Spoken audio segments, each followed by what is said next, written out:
Leah Lawrence. And I'm her husband, Mitch Lawrence. And you are listening to the Southern Spirits Podcast, where I regale my husband with Southern stories of the macabre, the creepy, and the strange. And I drink. So what are we drinking tonight, Mitchell? Our beer tonight is Southern Ambassador IPA, brewed and canned at Tallulah Brewing Company in Jasper, Alabama, the site of our lone live show. Hey, y'all. It was really fun. I love that place. Yeah, I got real drunk, and I apologize. You got still smashed, but to this Tallulah's day. fantastic. This beer is 7.5% alcohol by volume. Let's read the can. Brewed with Cascade, Centennial, Simcoe, and Yukonaut hops. Hopes? Hops. Son of a bitch. It's hops. It's not Yukonaut, it's Equinaut. Good fucking God, I messed that whole thing up. I would say, it looks like my stutter problem has just jumped ship. It's over on me. It's Equinaut, and I had to look up how to pronounce that because it used to be Equinox, and now it's something different. So anyway, brewed with all those hops. That's all that's on the can. There we go. Okay.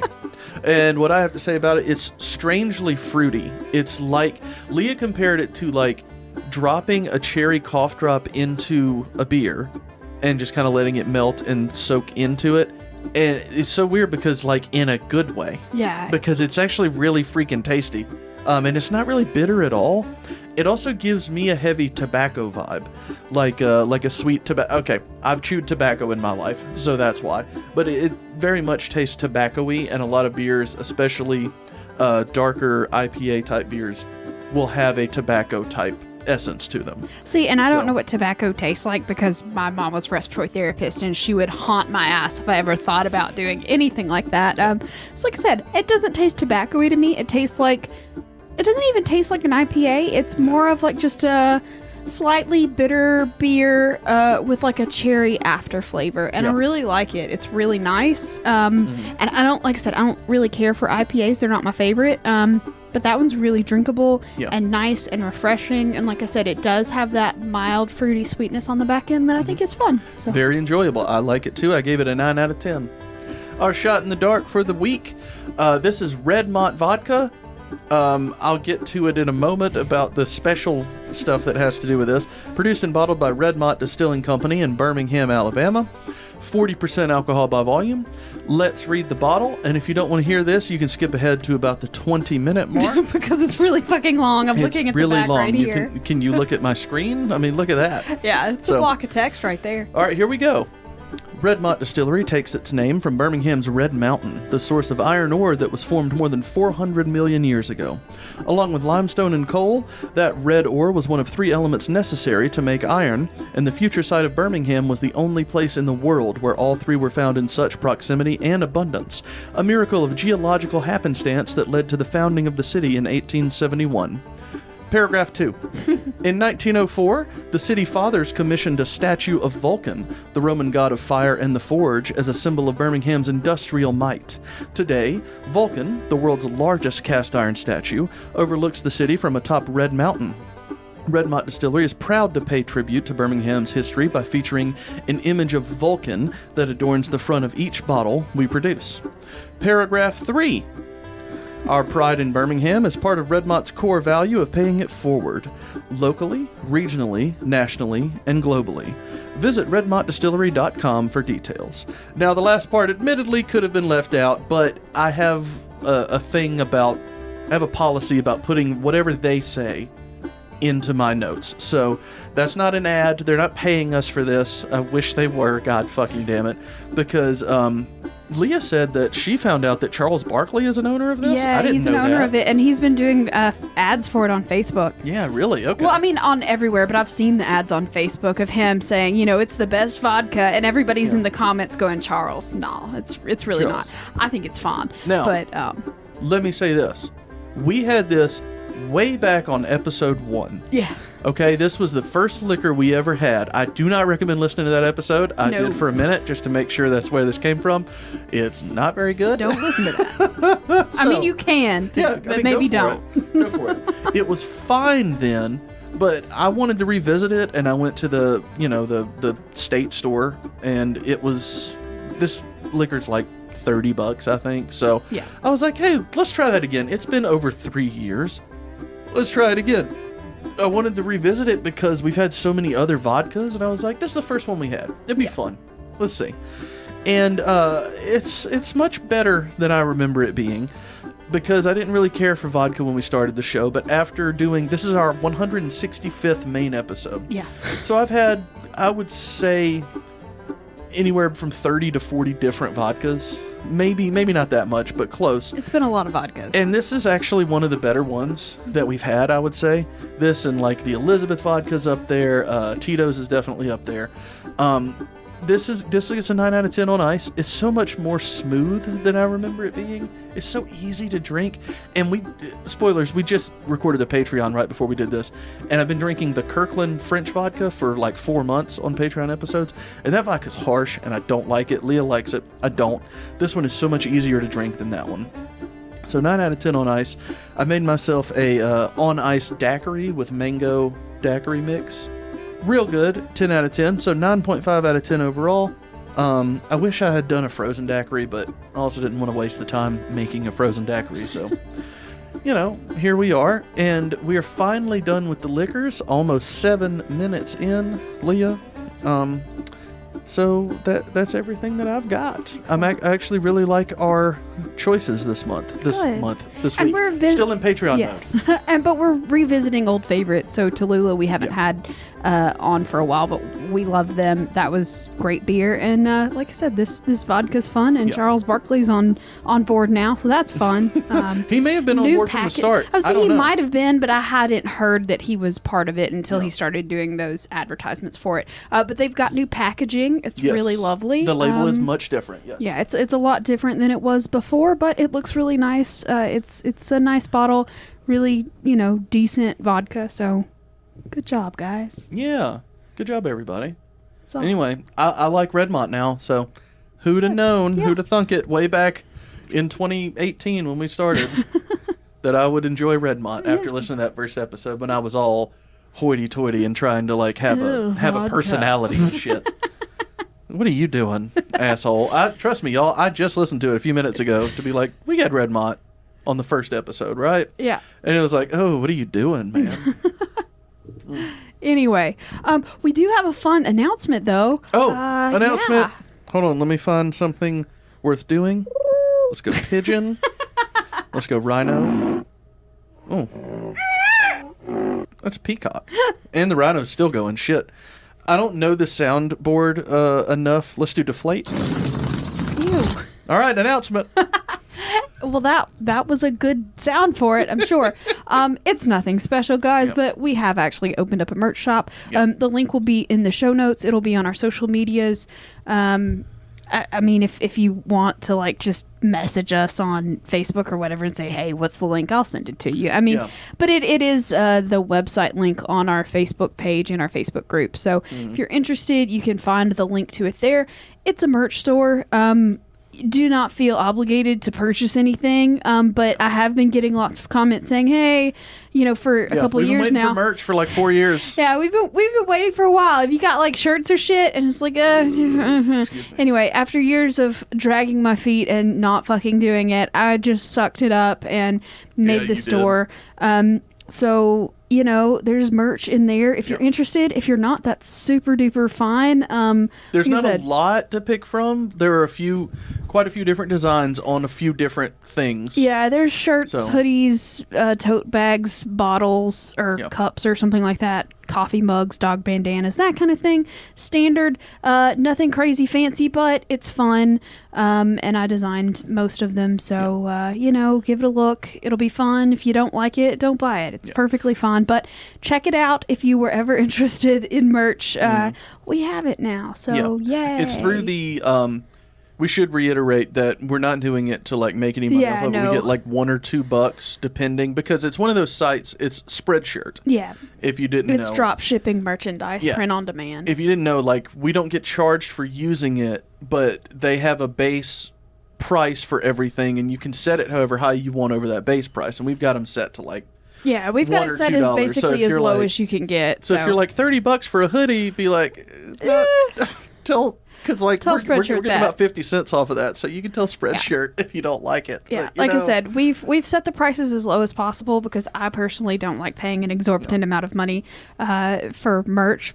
So No, I me didn't either. want anybody else to do that for us. So, like I said, it's available if you want it. If you don't, that's fine too. and but you'll be a contributor. yeah, You can feel good about making sure that I have beer to drink.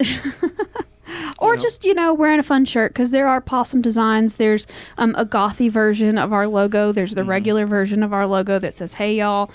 There's a cute little feminine looking mason jar kind of thing. It's really cute. If you like it, buy it. If you don't, that's fine too. But it is available for all of those who have asked in the past. So There is one get thing that yourself some I merch. know that we need to put on What's because that? I have the coffee mug with the Nick Cage ghost on it. The Nick Yeah. Cage ghost is not on there right now, and we No. were given permission by the artist years ago to use that however we wanted. Yeah. Because I know she didn't it wasn't something she toiled over. She was like, "This will be fun." Yeah, it's a fun and little doodle. she made it for us, and she sent it, and she was like, "Yeah, here's the file if y'all want to put it on any merch." So we need to put the Nick Cage ghost on. Yeah. Different stuff because I have a coffee mug with that on it, and we gave a coffee mug away to whoever won the thing a couple years ago. Yes, when it we was did, like our cryptid March- madness. the Monster Madness thing. Yeah. And we gave one of those mugs away, so we need to get that Nick Cage ghost on there. Yeah. We And I might have- be able to make that happen. I have Maybe. plans to anytime Leah says something crazy to make that into a shirt from now on. Absolutely Like one of those things that not. y'all know I've listened to Harmontown in the past, and that's something that Rob Schraub used to do, who is one of Dan Harmon's friends. He would say something outrageous on the show, and then he would sell a shirt with that quote for like 24 hours. He would be like, "It's on the store, go get it," and then it just wasn't there anymore. I'm absolutely not wasting my time designing something no one's going to purchase, I dude. mean, I'm just saying, like, if you say something outrageous, we're putting it on a shirt. But Leah's got new designing stuff that she's doing because we bought a laser Yeah. for her.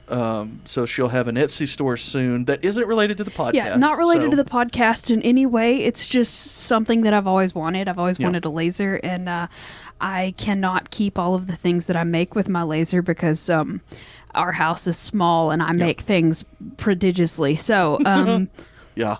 She made us a really cool door hanger that says Lawrence and the year that we were married, and it says proud purveyors of the finest pet hair. And people love that for it's some hilarious. reason. I don't Very get cute. it. but- I've made some puzzles and stuff like that. But I'm planning on, for Christmas, I want to make a bunch of like cryptid themed ornaments. So look out for that. I'll probably post pictures all over our community page once I've finished them because I think they're going to be fun.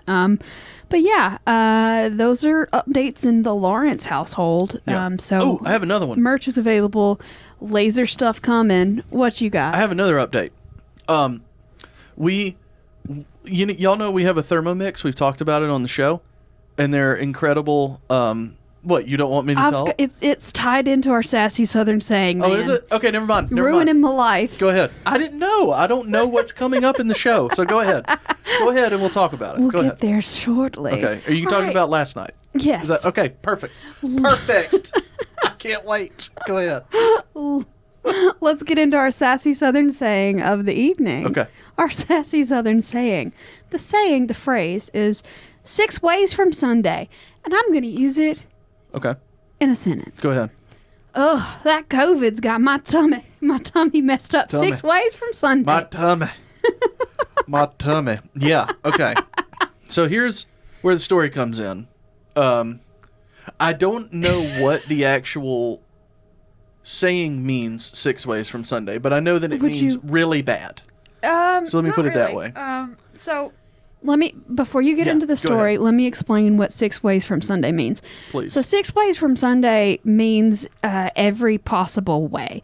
It's done something in every every iteration that could possibly be, every alternative. You've explored all of the possibilities. 6 ways to Sunday. Yeah. And As in the other 6 days? Is that what that means? No. Okay. So weirdly, it basically doesn't mean anything. Yeah. It's really weird. So it used to be a phrase that was predominant in the UK, and the phrase used to be both ways from Sunday and 2 ways from Sunday, and it was based on like a weird eye condition that made people cross-eyed, and it Oh. meant like looking askew, askance, and it just evolved over the years. At one point, it was 9 ways from Sunday, but for whatever reason, it sort of moved to the United States, and in the 1800s, it sort of solidified into 6 ways from Sunday, and it just has grown into the meaning of every single way possible. 6 ways from Sunday. So if your tummy's messed up 6 ways from Sunday, it means all of the things that could be happening are fucking happening. Yeah. Okay, here's why we're talking about that. Because I was going to tell this story. We have the Thermomix, which makes pretty much anything you could want. Like you can load a recipe into it from the internet and then just follow the recipe and make it. So we had the idea that we both love Japanese food anyway, but we wanted to make miso soup and a miso butter with some fish last night. And we did that. And it was amazing. It tasted great. The soup was really good. About 30 to 45 minutes afterwards, I got Leah a bowl of ice cream, walked it to her, and as I'm walking, putting the ice cream in her hand, I got this incredible fucking pain, like, just out of nowhere, by the way. It didn't come from anywhere. It was just suddenly there, like, right behind my pelvis, and I was like, what the fuck is happening? And I ran into the bathroom, and I had the worst diarrhea of my life. I apologize if anyone doesn't want to hear this. I'm so sorry. You can definitely skip ahead on this one if it's uncomfortable. Let's go back you. and put in the disclaimer. Yeah. Here comes some diarrhea stories. And I was like, what the fuck is happening to me? And when I got done in the bathroom, I walked out and I told Leah, you have been having trouble with like your sinuses and you haven't felt good for the last couple days, right? And she said, yeah. And a couple days ago, she said she couldn't really taste something. Not very well. Something it was wasn't bland. Yeah, it felt more bland. And I said, holy shit. After getting off the toilet, I'm pretty sure we have COVID again. Because that's exactly what was happening with COVID. It was sudden and it was now, here we go. And it was really bad. And, okay, skip ahead to today. We're all fine for most of the day. I eat those leftovers. I eat that soup and fish leftovers, and Leah eats pizza. And I have the exact same problem immediately after getting done eating. And I said, okay, are you having any problems? She said no. By the way, Leah had the same thing happen later. I should have said that, but I didn't want to. You're a lady. Yeah, no, it was really bad. Didn't want to take that chance for you. So skip ahead to today, and then we eat and all that. And I have the problem. She doesn't. So I said, okay, it's got to be the miso soup and fish, but like, it can't act that fast. It just can't. And I'm sitting in here getting ready for Patreon. Leah brings me her phone and goes, read that. And it says miso, if you don't have quote unquote good gut health, can make you have immediate and severe diarrhea. And I was like, what the fuck? We eat miso soup when we go out for sushi, but it's probably not real, quote unquote, miso. Like, we went and bought miso at the store. And, it's not the same thing at all. But good fucking God, y'all, today and yesterday were just like 30 minutes of the worst moments of my life. And then it's all gone. So if y'all didn't know, miso's going to fuck you up if you buy it from a store and make something with it. But also if you eat a lot of it, and we had miso soup and miso butter that I probably put too much miso paste in the first place. Yeah, it was real salty. Both of them were real salty. It was still adjusting for, how much, and, part of that was probably how much we put in it, but... Excuse me. Part of the rest of it is, Yeah. It can just happen if your diet is not used to that, so... So I was like, oops. We have probiotic gummies, but I just haven't used them in a long time. If y'all don't know, probiotic gummies are fucking amazing. They are awesome fucking things. I'm serious. They're just a little expensive. And we have some, and I ate one, and now I feel better. But in between Patreon and this, there was another incident. Mitchell. So I'm just saying. Ew. Can we stop talking about your butthole? My hands are clean. That's all I'm saying. We have bidets, and my hands are clean. I didn't wash my hands in the bidets. I just realized how that sounded. No. Everything's fine, though. I think it should be we have bidets, period. Yeah. Also, my hands are now clean because I washed them in the sink. Thank you. Period. Thank you. Everything's fine. I just didn't like. The thing is, I bought 2 tubs of miso, so we're either throwing them away or we're gonna have some problems.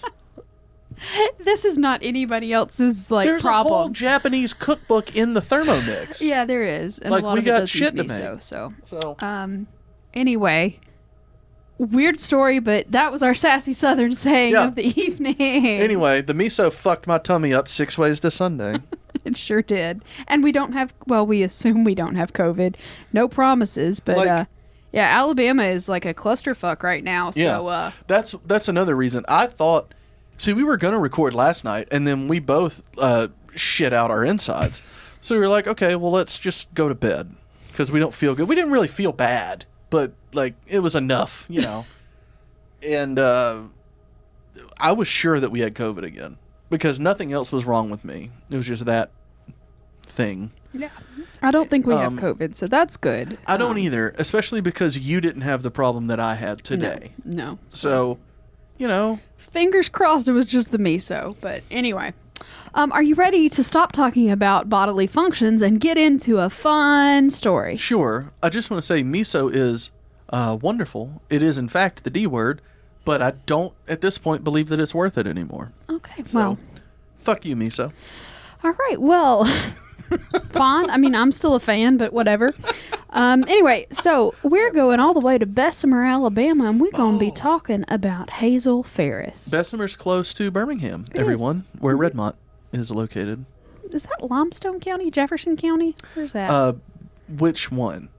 Bessemer. Bessemer is, I believe, Limestone is up by us. Is it? Yeah, Limestone's north Because of this us. says limestone filtered water. I assumed limestone would be down there. I don't know my Well, there's Alabama limestone geography, all y'all. over North Alabama. Oh. But there's Limestone County. Oh, limestone filter, like filtered through limestone, Yes. not limestone county water. Okay. Yes, because there are limestone deposits I'm a fucking throughout. moron, y'all. I'm sorry. There's limestone deposits throughout Alabama.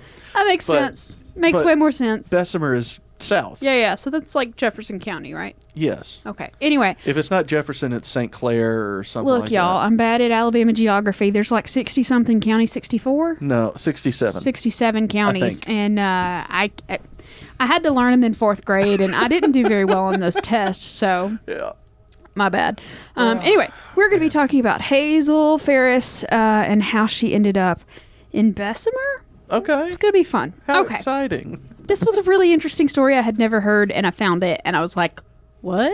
So I'm a fan. Anyway, so Hazel Ferris was born in Kentucky somewhere around 1880. Not a lot is known about her, like early childhood years, but you know, that's what they say.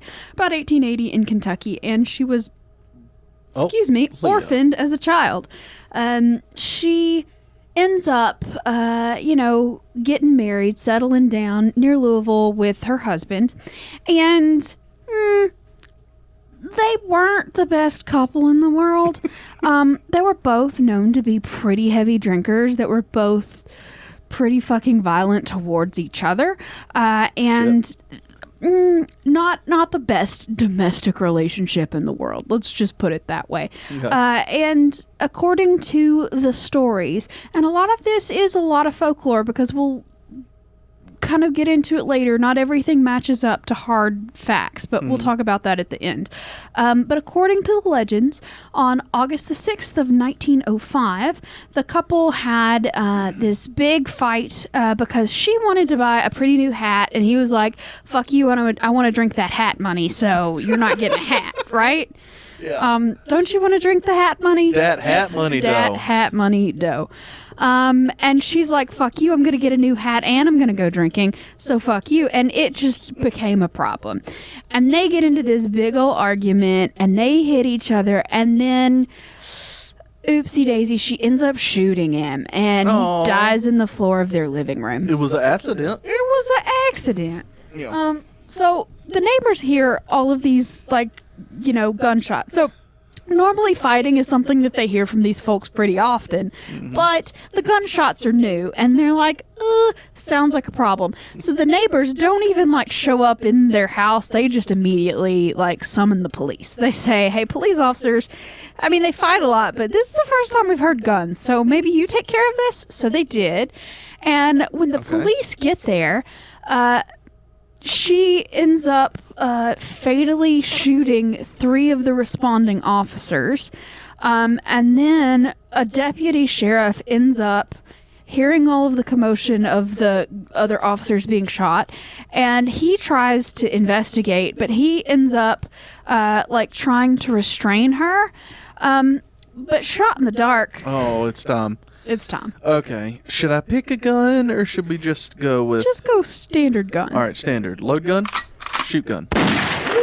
Yay. All right, so shot in the dark. During the scuffle, the deputy tripped over her husband's body and accidentally discharged his weapon.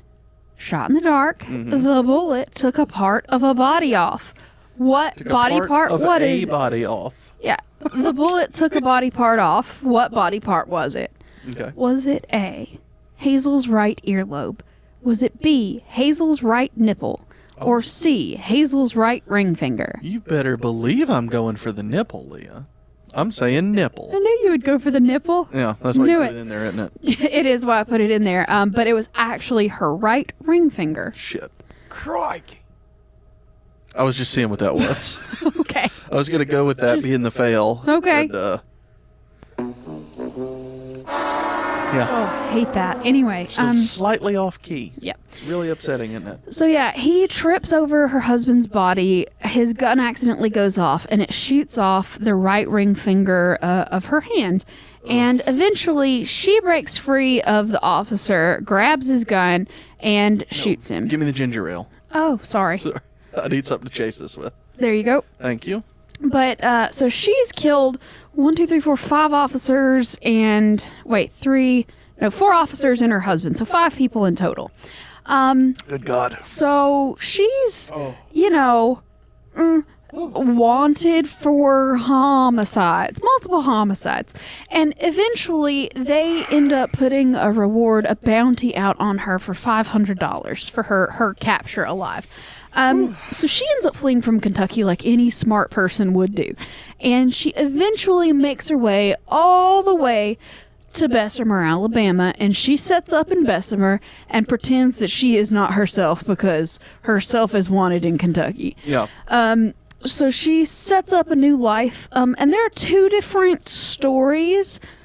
One could be true, one could be false. They could both be false. I don't know. But one story is that she moves to Bessemer and immediately becomes a prostitute.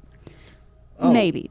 Why The immediately? other story, just because that's what she came to town to do. I don't know. Okay. But the other story that you'll hear about it is that she actually pretended that she was a school teacher, and she got a job in Bessemer as a school teacher. Nice. Even though she had no qualifications and had never done it before.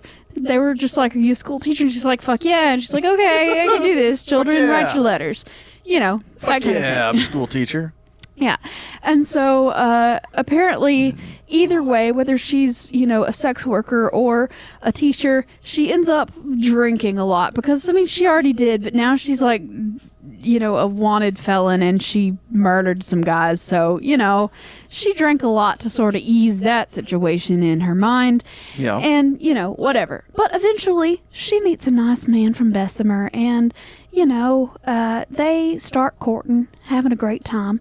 And eventually he's so smitten with her that he asks her to be his bride and they get engaged. Aww. And so she's like, I just gotta tell him the truth. I want to come into this relationship, this marriage, in a clean, better way than I came into my last one. So I'm gonna tell him the truth. So she tells her new fiance the truth, that she is wanted for murder in Kentucky and that there is a $500 reward for her capture. Yeah. That was a fucking mistake because that bitch immediately turned her in for the reward money. Nice. That's what I was done too. Fuck that cunt. Because, 1906, $500 is a lot of fucking money. And he didn't want to be the next victim. So, I don't know, true love or not, he took the cash. Yeah. I'd have done the same thing. Yeah. So, if you've been wanted for murdering 5 people, I would consider the cash. Yeah. Fucking right. Why would you not? Yeah. Anyway. So, on December the 20th of 1906, so he turned him in. The police have come after her at her home. And she says, basically, I don't want to fucking deal with any of this. I'm tired of living. And she ends up committing suicide by drinking whiskey and arsenic, maybe strychnine, they're not sure, but, a cocktail of household poison and whiskey. And she ends up, keeling over pretty quick from that. That's and sad. From what I've heard, arsenic poisoning is a really, really fucking terrible way to go. So maybe don't do that. Yeah, the people who've survived it told me about it. Yeah, well, I mean, I'm just saying it's supposed to be really fucking I was going to say it's heinous. supposed to be like absolutely agonizing cramps and aches and just vomiting, and it's bad. Yeah. So don't do that. Just a thought. But anyway, eventually they take her body to the Adams Vermilion Furniture Store. And coincidentally, it also sells caskets and serves as the community funeral parlor. Because one-stop shopping, am I right? Yeah, I mean, community funeral... Son of a bitch. Forget it. Move Furniture on. store and funeral Saying parlor. community funeral parlor is extremely difficult at the moment. Yep. Move on. So, unfortunately for her, she has no family in the area. The bastard that turned her in certainly not claiming her body because he doesn't want to spend any of his $500 on her funeral. Yeah. And she was orphaned as a kid. She ain't got nobody. So nobody showed up to claim her. But weirdly, the body was also not decomposing because apparently the arsenic that she drank had gotten enough into her bloodstream that it was like preserving the body. Really? And so, yeah. Arsenic does that? What? None of this makes sense. We're Leah. getting there. No, it's bullshit. So, supposedly because, that poison got all through her bloodstream and whatever, it's keeping her fresh. And so fresh and so arsenic-y. It's keeping her fresh. Oh. That's So- what Vagisil's for. Ew, stop. I apologize. That was absolutely unnecessary. Also not what Vagisil is for, but Leah, whatever. I know. I know. I'm not the... You're thinking Summer's Eve, sweetie. Oh, Summer's Eve, yes. yeah. Yes, I know nothing about what we're doing. So, a lot of people were really curious to see this dead lady's body because it, kind of naturally mummified. And, she had killed a bunch of people, and, that was weird because she was a lady. And, outlaw kind of stuff was really big in pop culture at the time. And people just, there wasn't anything fun on TV at the time because, there wasn't any TV at the time. So, they had to have something to occupy their time. So, the owners of the furniture store / funeral parlor / casket shop decided to start charging people 10 cents a view to come see this lady's naturally mummified dead body. Fucking shit. And eventually everybody in town had seen her, and other people were interested in displaying her, so the people that owned the store rented her out to other exhibitionists. So they rented them out to the Adams brothers in Tuscaloosa to have them set up there. Who were the Adams brothers? I have no idea. Okay. I think Did they ran own like another I coffin was gonna say, I shop think it was like / another general funeral store? parlor, but I'm not sure. It eventually ends up, I don't know how you end up buying a corpse legally, but anyway, a man named O.C. Brooks ends up owning it. And he ends up featuring his this body in a traveling circus sideshow event for 40 years. Just touring this dead lady's mummified body all over the place. That upsets me. Yeah. That upsets me. Yeah. So when he dies, stop. So when he dies, he leaves the corpse to his nephew, but he leaves it with the caveat of any money that you make from displaying her body has to be donated to charity. And the nephew was like, sure, uncle, no problem. And so he ends up using her body, exhibiting this corpse, 10 cents a view to raise money to buy churches, or not buy churches, but build them. Yeah. So they built several churches in Tennessee before ending up back in Bessemer. And she ends up getting donated to the Hall of History, which is a history museum there in Bessemer. And she stays on display for a very long time there in the Bessemer Museum. And she eventually ends up even getting a National Geographic Channel documentary of her. So there's like legitimately like and granted, this was like in the 2000s when like it was still not the greatest quality, but fun. Yeah. It was a National Geographic Channel documentary about her, and it's interesting. I've not seen it all. I've seen clips. I've seen clips. But eventually, after the documentary, the people that quote unquote owned the corpse ended up having it cremated, so it is no longer on display because can you own somebody else's corpse? They did, apparently, right? I mean, the British Museum quote unquote owns lots of mummies, but whatever. I think kind of like Hobby Lobby owns shit. Have you seen all that stuff? Yeah, I do. In the past couple months, where people are like, Hobby Lobby owns like some of the most important things in the world, history-wise, because they smuggled it out of areas. Yeah, like it's all illegally obtained. Yeah, and it's. Anyway, it's just like, what the fuck is a Hobby Lobby doing buying shit? Rich religious zealots will do unscrupulous things to get things that they want. What are you going to do? And everybody's like, what? How do you own this? And they're like, we got the paperwork right here. Yeah. And everybody's like, no, that's not how this works. No. You don't just get to have this. No, but they do. So there you go. But it's hopefully being repatriated soon. But anyway, I have strong feelings about all of that, but I want to get through this tonight. So we're just not going to stand on that soapbox. We'll do Hobby Lobby in a Patreon exclusive. We'll examine Leah's Hobby Lobby diatribe. Anyway, so she's, like I said, no longer on display. But so they end up, during this documentary, performing an autopsy on her before she ends up being cremated. And the autopsy that was performed shows that the woman actually, the woman whose body this is, the mummified body, actually died of pneumonia. Oh, so they said that she died of pneumonia. She did have a shot off finger, and they said that the finger had probably been shot off about a year before she died.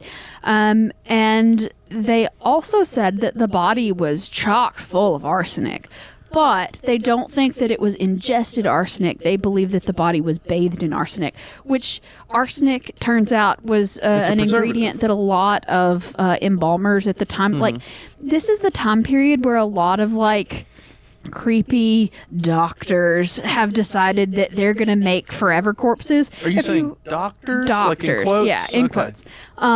If you've ever watched Ask a Mortician on YouTube, she has a lot of she has a lot of different series about like, iconic corpses, and most of them start with there's a creepy doctor that's brewed up some kind of weird secret recipe about how to forever preserve a corpse in like a natural state, and most of the time it's got like fucking arsenic in it, like the secret sauce. Sometimes it's arsenic.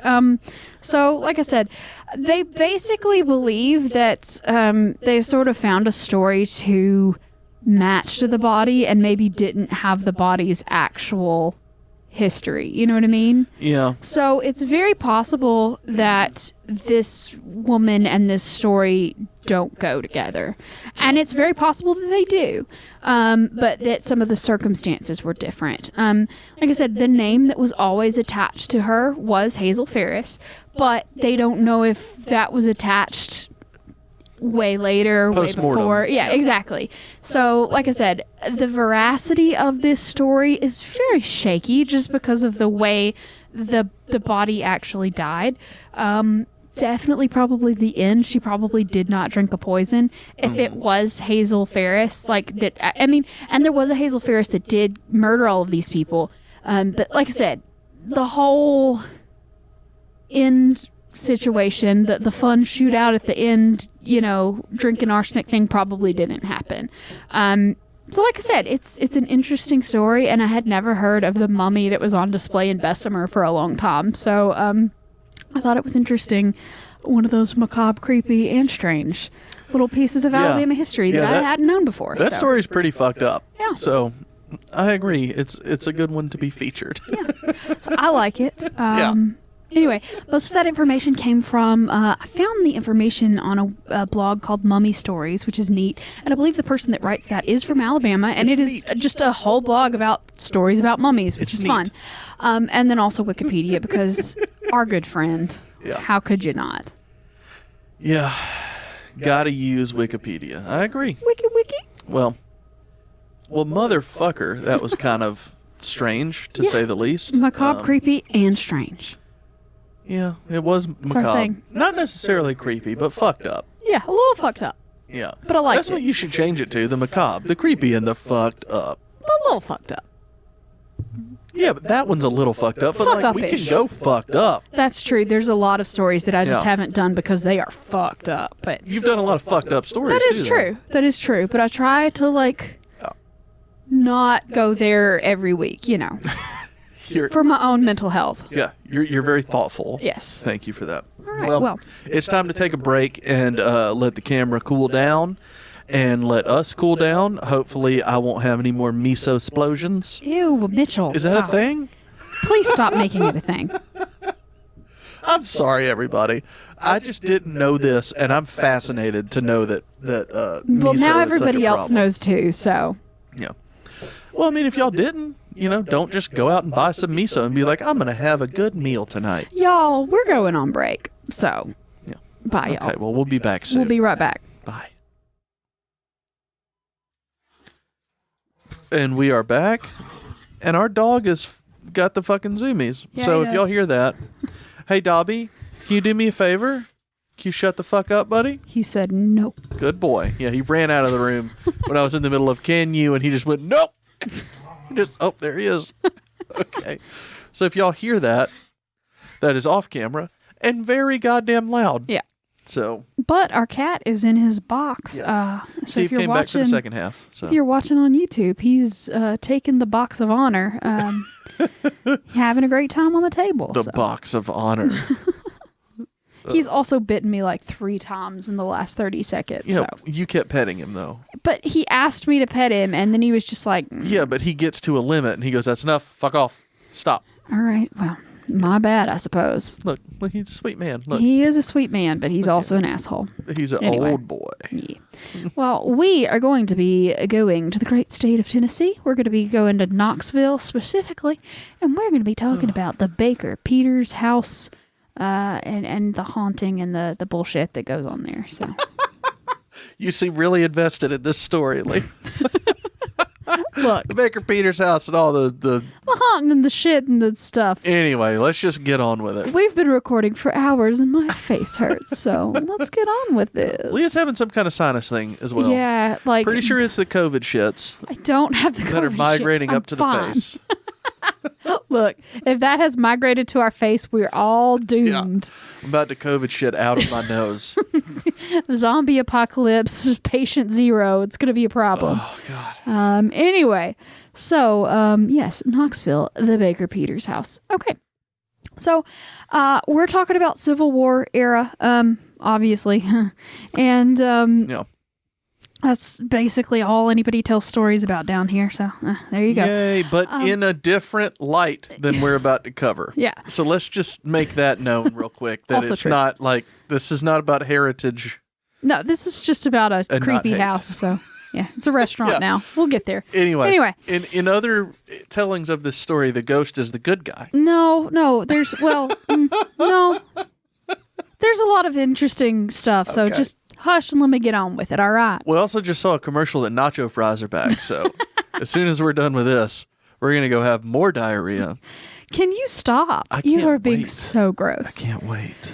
All right. So we're in East Tennessee. If you don't know where Knoxville is, it's in East Tennessee. Yeah. And during the time of the Civil War, pre and post, not the most easy place to live because while the entire state was secessionist and they generally weren't thrilled with the whole not having slaves thing, a lot of them were Union sympathizers, and especially in Knoxville, a lot of them were really, a lot of them were anti-Confederate, and actually, where y'all at nowadays, Tennessee?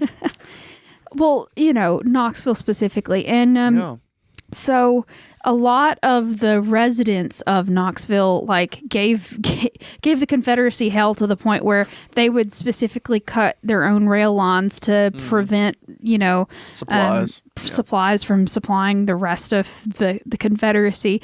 And so the Union took over Knoxville and held it for a majority of the war. And some of the worst fighting and battles and stuff that happened in Tennessee happened over attempting to take Knoxville. So there's that.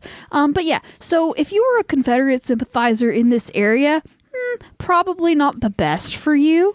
A lot of the people that were of fighting age, men and stuff like that, some of them went to the Union, some of them went to the Confederacy. And the people that we're talking about right now were Confederate sympathizers in Knoxville. So there was a dude, he was a doctor, his name was James H. Baker. And he was a doctor in the city of Knoxville. And his son had actually left to fight for the Confederacy. And he was a known Confederate sympathizer, and when fighting got close enough to Knoxville, people knew that if there was a Confederate soldier that needed more in-depth care, his house was a place that you could take him. He basically turned his home into, and the home is, this building that we're talking about, the Bakers-Peters home. Yeah. They turned this house basically into a field hospital for Confederates. On the down low, because Union forces did capture the city, and like I said, it was Union occupied, and that kind of bullshit would get you hung. But he basically made a safe house for Confederate soldiers, and he gave them medical treatment as he was able to.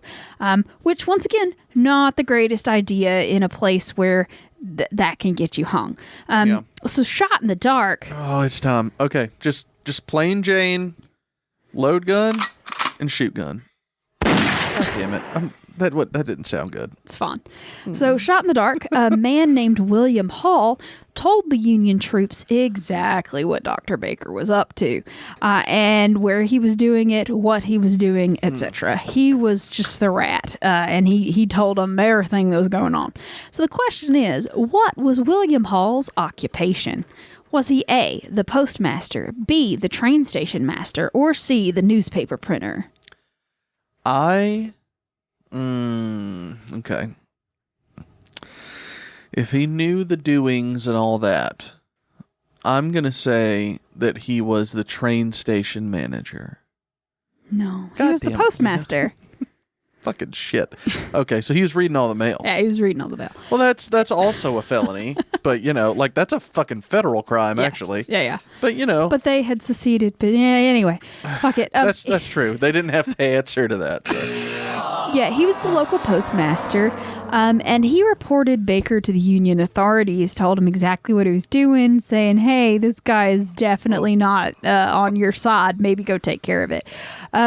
So the soldiers show up at Mr. Baker's house, and he demands that he gives up any Confederate soldiers that are in his care. If he refused to do so, they were going to shoot his house up. And of course, he refuses to do so. So he goes all the way up to the very tippy top of his house. Tippy top. Yeah, all the way up the stairs. And he barricades himself in the master bedroom. And the soldiers follow him all the way up there, and they shoot a bunch of holes through Dr. Baker's door. And they end up killing the man. And he ends up dying there in that master bedroom. If you're watching on YouTube and see me smiling, it's because our dogs are fucking fighting in the front of the room. It's so loud. I bet you can definitely hear it on this recording too.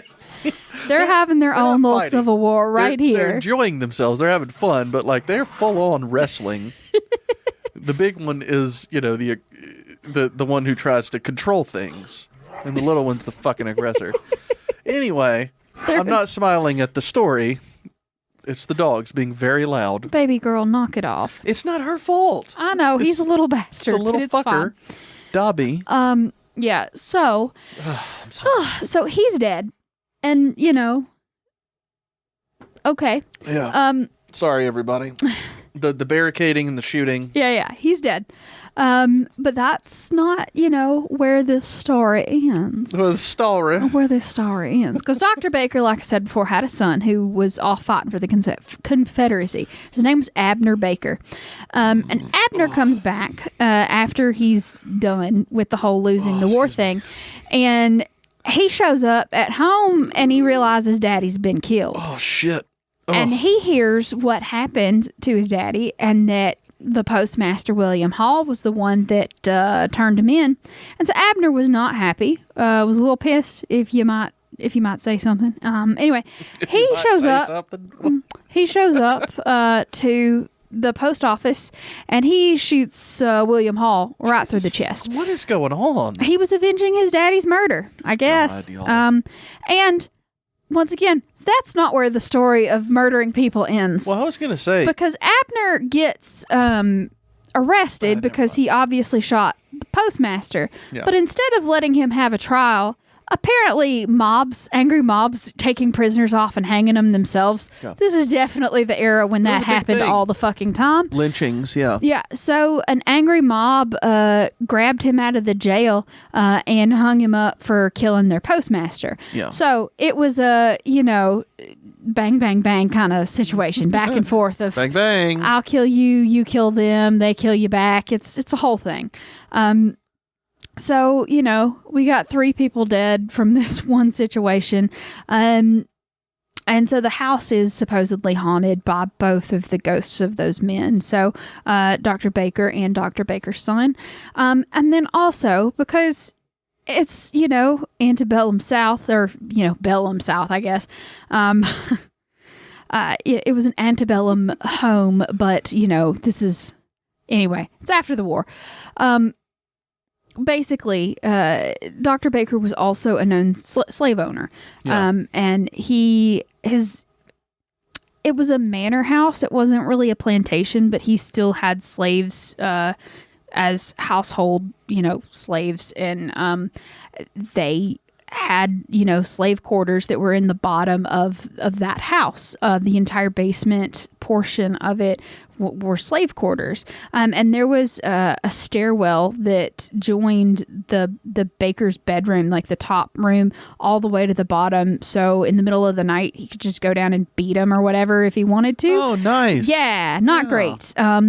So, like when we were looking for a house, we found a house where our bedroom would adjoin to our backyard. And you're like, perfect. That'd be great for letting the dogs out any time of night. Never thought of, hey, there should be a bedroom we could just go beat somebody in the basement. Yeah. What a fantastic idea. Yeah, that's what he had. Y'all, times have changed.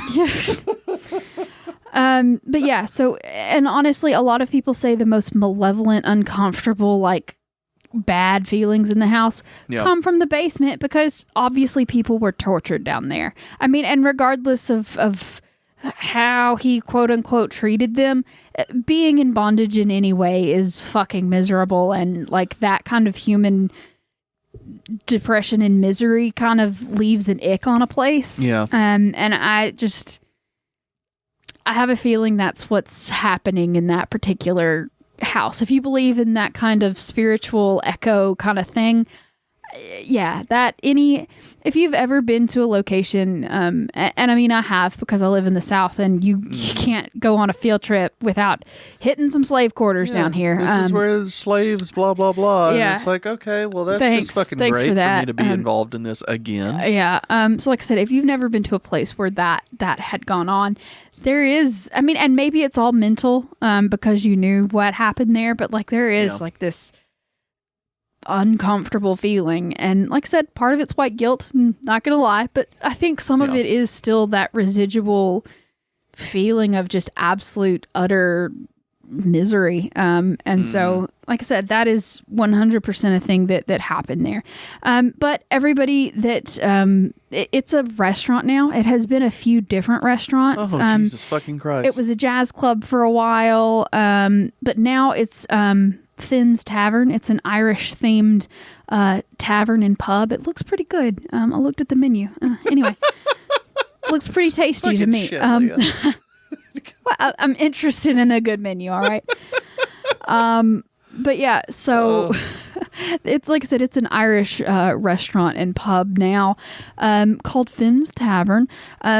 But apparently over the years, restaurant employees and owners and patrons and stuff have said that they feel like they're being watched. Apparently, lights go on and off on their own.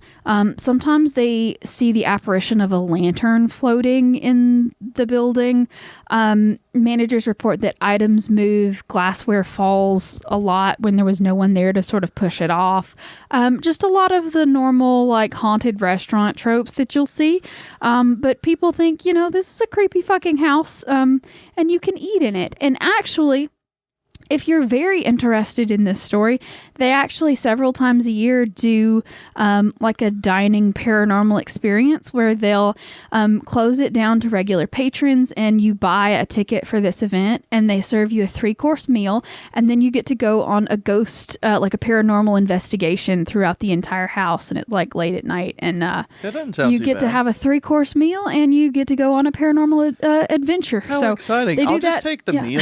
I don't care about everything else. They do it a few times a year. I'm not sure about, because of COVID, they may be limiting stuff right now, but Yeah. I think that would be a fun experience, having a fun meal, and then doing a little ghost hunting. So that's available if you're in the Knoxville area. And all of that information was taken from Knox News, Knox Paranormal Researchers, and the Finn's Tavern website. Oh, how exciting for their website. Yeah. I didn't realize that the story was that short. Yeah, My it's goodness. short. It's I shoot you, you shoot me, we hang that We're guy. a happy family with a great big hug and a kiss from me to you. Please don't. You didn't like Barney? I actually Oh, hated Barney. I was a Barney I fangirl. hated Barney. I was a Baby Bop girl. Like, I was hardcore into Baby Bop when I was a little God, kid. Leah. Like, I had the Barney bed sheets, the Barney comforter. I was Barney all the way until I hit about first grade. You were ruining everything. Yeah, it was a problem. I fucking loved Barney, and I didn't. loved Baby Bop, and yeah, it was a thing for me, like hardcore. And I even had the Barney plush, but when you grabbed his hand, he would say things like, "I love you very much," and that kind of thing.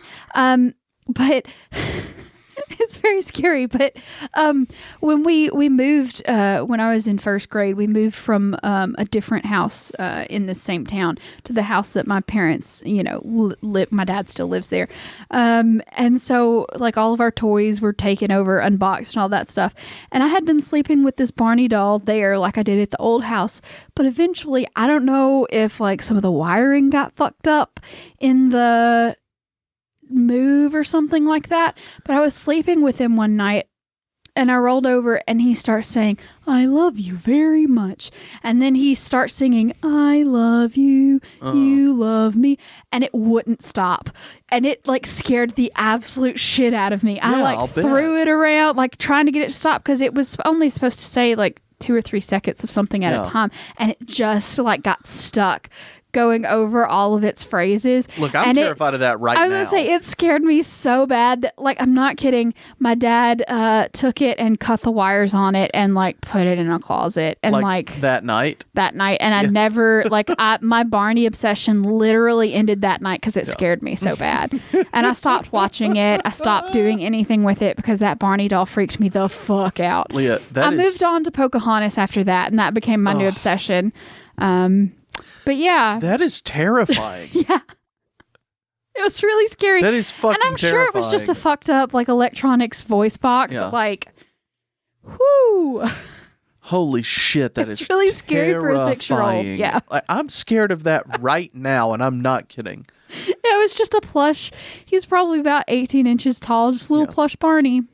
Yeah, like, so we have like an Amazon dot, that one of those Echo dots that's in our bedroom, and we use it to play rain sounds because I'm the kind of person that needs some kind of white noise to sleep, and I think Leah has gotten there because, like, most people aren't, but then when they're with someone who is, they're like, okay, I can't sleep in silence. I was going to say, it's not like if it was completely silent in a room, it wouldn't bother me and I would prefer that. But it would bother me. I can hear the sound of your CPAP and I need something, that rhythmic thing. Like I have to have something that covers up that sound or I will hyper focus on the sound of your CPAP. Beside all this. Anyway. I've always been the person that needs white noise. And that's also connected to our Ring doorbell.